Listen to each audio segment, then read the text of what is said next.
গত রাতেও বলছে তার অনেক অভাব অনটন, ফারাহিমতুহু, তাই আমি তার প্রতি দয়া করলাম, ফাখাল্লাইতু সাবিলা, আমি তাকে ছেড়ে দিলাম।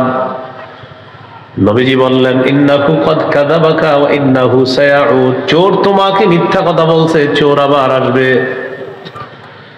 তৃতীয় রাত আবার আবু হুরায়রা প্রস্তুত হয়ে আছে। তৃতীয় রাত চোর আসছে, আসার পর ফাজালা ইয়াহসু মিনাত তাআম, খাবারে হাত দিস। আবু হুরায়রা বলেন, চোরকে আমি ধরলাম, ধরার পর বললাম, আজকে আর কোনো অভিনয়ে কাজ হবে না। লা আরফা'ন্নাকা ইলা রাসূলিল্লাহি সাল্লাল্লাহু আলাইহি ওয়াসাল্লাম, আমি অবশ্যই তোমাকে আল্লাহর নবীর দরবারে নিয়ে যাব, এর আগে তোমাকে ছাড়বো না। চোর বুঝতে পারছে গত 2 রাতে যে অভিনয় করেছিলাম, আজকে আর এইগুলা বলে কোনো লাভ নাই। চোর এবার কৌশল পাল্টাইছে। আবু হুরায়রাকে বলে, দানি উআল্লিমকা কালিমাত, আবু হুরায়রা তুমি আমাকে ছেড়ে দাও, বিনিময়ে আমি তোমারে কিছু বিদ্যা শিখাইয়া দিই, তোমার অনেক কাজে লাগবে। আমাকে তুমি ছেড়ে দাও, তোমারে কিছু বিদ্যা শিখাইয়া দিই, এটা কাজে লাগবে। হাদিসের শেষের দিকে আছে, সাহাবায়ে কেরাম বিদ্যার প্রতি তাদের অনেক আগ্রহ। ভাই আওয়াজ বাড়ায় না, একটু কমায় দেন, আর একটু কমায় দেন, হালকা একটু কমান। হ্যাঁ, সাহাবায়ে কেরামের বিদ্যার প্রতি ছিল খুব আগ্রহ।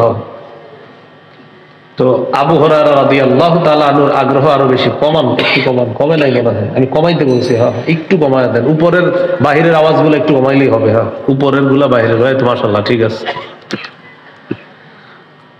চোর বলতেছে, আমাকে একটু ছেড়ে দাও, তোমাকে আমি বিদ্যা শিখাই দিই, তোমার অনেক কাজে আসবে। সাহাবায়ে কেরাম বিদ্যার প্রতি খুব আগ্রহ ছিল। আমাদের যদিও ইলেকট্রনিক মিডিয়ার যুগে বিদ্যা টিদ্যা কে শিখে আসে? এই যুগে পরীক্ষাও সহজ, সবকিছুই সহজ, এত কিছুর দরকার হয় না। আগে স্কুল কলেজে যারা পড়তো, আমার বড় ভাইয়েরও দেখছি, উনি ক্লাস 5-এ যখন বৃত্তি পরীক্ষা দেয়, বড় ভাই 5 পর্যন্ত পড়ছে স্কুলে, তো আমার বড় ভাইকেও দেখেছি, উনি বৃত্তি পরীক্ষা যখন দিচ্ছে, রাতের বেলা উঠে উনি পড়তেছে। তো ওই সময় কোনো আপনার ইলেকট্রনিক মিডিয়ার যুগও ছিল না।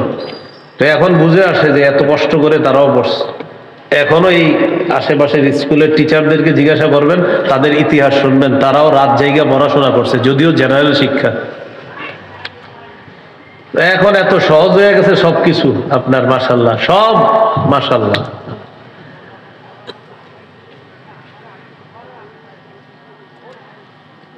তুমি জিপিএ 5 পেয়েছো, ইংরেজিতে বলো তো। আচ্ছা, যাই হোক, সাহাবায়ে কেরামের বিদ্যার প্রতি খুব আগ্রহ, ইলমের প্রতি খুব আগ্রহ।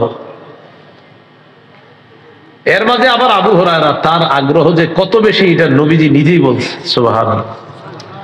সহিহ বুখারীর 99 নম্বর হাদিস, তৃতীয় রাতে আছে আমরা। ওই যে তৃতীয় রাত চোর আসছে, মাথায় রেখেন, ওখানে আবার আসতেছে। সহিহ বুখারীর 99 নম্বর হাদিস। আবু হুরায়রা রাদিয়াল্লাহু তাআলা নবীজিকে প্রশ্ন করলেন, মান আসাদুন নাস বিশাফাআতিকা ইয়াউমাল কিয়ামাতি ইয়া রাসূলুল্লাহ, ইয়া রাসূলুল্লাহ, কিয়ামতের ময়দানে আপনার সুপারিশের মাধ্যমে কোন মানুষটা সবচাইতে সৌভাগ্যবান হবে আপনার কাছে জানতে চাই।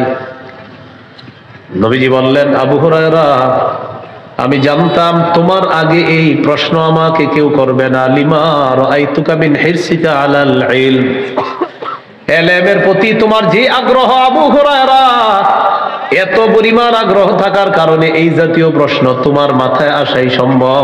ইলমের প্রতি তোমার আগ্রহ অনেক বেশি। কে বলতেছে? নবীজি।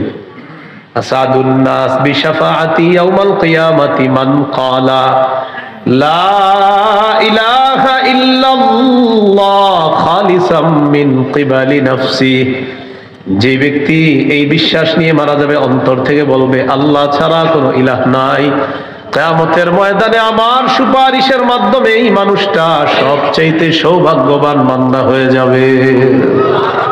আবু হুরায়রা, তোমার ইলমের প্রতি অনেক আগ্রহ, এটা নবী বলতেছে। শুরুর দিকে কিন্তু ওনার এত মেধা ছিল না। আবু হুরায়রা রাদিয়াল্লাহু তাআলা আনহুর বেশি মেধা ছিল না। ইসলাম গ্রহণ করার পর নবীজিরে পাইছে মাত্র আপনার 3 বছর। এই 3 বছর বা কম বেশি হবে, এত পরিমাণ বিদ্যা অর্জন করছে, মাশাআল্লাহ, 5000-এরও বেশি